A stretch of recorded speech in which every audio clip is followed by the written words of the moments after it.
To my YouTube channel.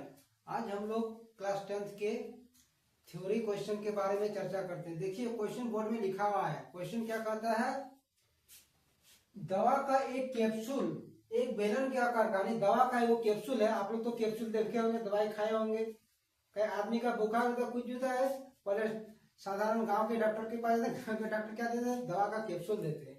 वही capsule का इसको हम लोग क्षेत्रफल निकालना है कि कैप्सूल का क्षेत्रफल कितना होता है। देखिए दवा का एक कैप्सूल बेलन के आकार का है। दवा का एक कैप्सूल कैसा है, यानी बेलन के आकार का है। बेलन तो आप लोग देखे होंगे, बेलन का चित्र, जिसके दोनों सिरों पर एक एक अर्धगोले लगा हुआ है, यानी दोनों सिरों में दोनों साइड में उसका एक एक अर्धगोला लगा हुआ है। देखे आकृति में, यानी आकृति इसका नीचे दिया हुआ आकृति देखे।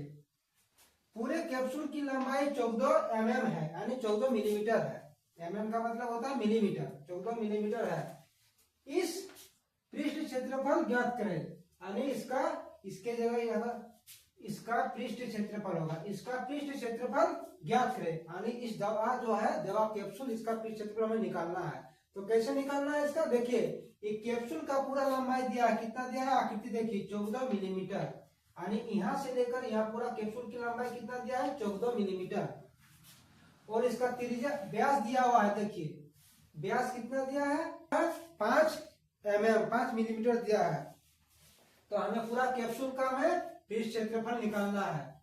यानी पहले इसका आकृति समझिए, आकृति अगर समझ में आ जाएगा तो आप लोग का क्वेश्चन तुरंत बन जाएगा, बनाने में कोई, देखिए पूरा कैप्सूल का लंबाई दिया है यानी 14 मिलीमीटर, और इसका व्यास कितना दिया है, 5 मिलीमीटर, यानी व्यास डी बराबर 5 मिलीमीटर। तो हम त्रिज्या बनाएंगे 5/2, त्रिज्या बराबर कितना हो गया, 2.5, यानी हुआ त्रिज्या 2.5। तो अगर अर्धगोला है तो यहाँ से यहाँ तक भी 2.5 होगा, इधर वाला यहाँ से यहाँ तक 2.5, यानी पूरा कितना है 14 में यहाँ से यहाँ 2.5, इधर 2.5, यानी 2.5 और 2.5 5, और टोटल है 14 में 5 को घटा दे। देखिए बेलनाकार भाग की लंबाई h बराबर, यानी लंबाई h बराबर पूरा कैप्सूल की लंबाई दिया है 14 माइनस 2.5 प्लस 2.5, ब्रैकेट के अंदर इसको जोड़ दिया, 5 हो गया, 14 में 5 गया 9 mm, यानी कैप्सूल की लंबाई कितना हो गया, 14 मिलीमीटर।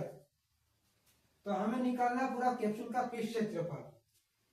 कैप्सूल का पृष्ठ क्षेत्रफल बराबर, कैप्सूल क्या क्या चीज मिलकर बना है, एक बेलन है और दोनों साइड में, दोनों किनारों में दो अर्धगोला लगा हुआ है, एक एक करके 2 अर्धगोला, इधर एक और इधर एक, यानी बेलन कैप्सूल का पृष्ठ क्षेत्रफल बराबर बेलन का पृष्ठ क्षेत्रफल प्लस 2 गुना अर्धगोले का पृष्ठ क्षेत्रफल, यानी 2 अर्धगोला, इधर एक अर्धगोला है, इधर एक अर्धगोला है, 2 से गुना कर दिए।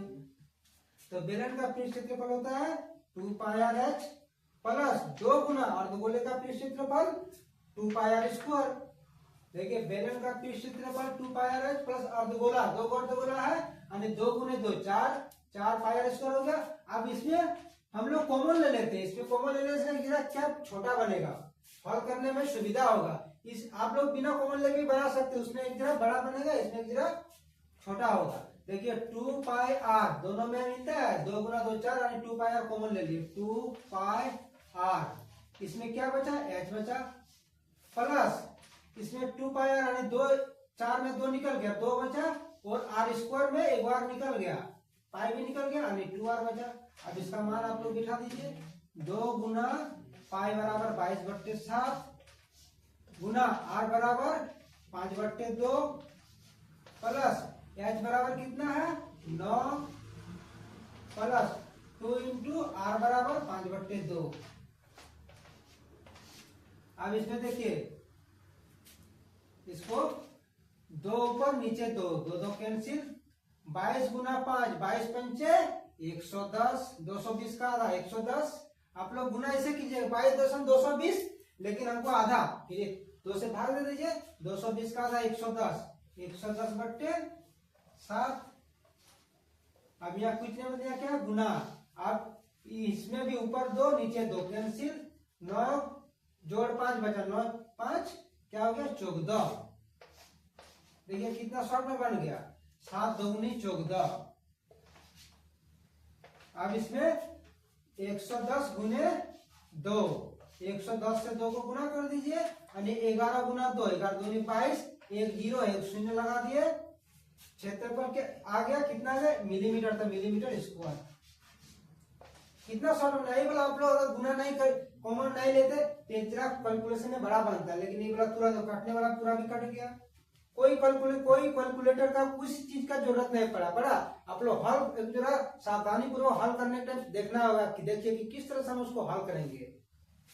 वीडियो को आप लोग कैसा लगा कमेंट में जरूर बताइएगा।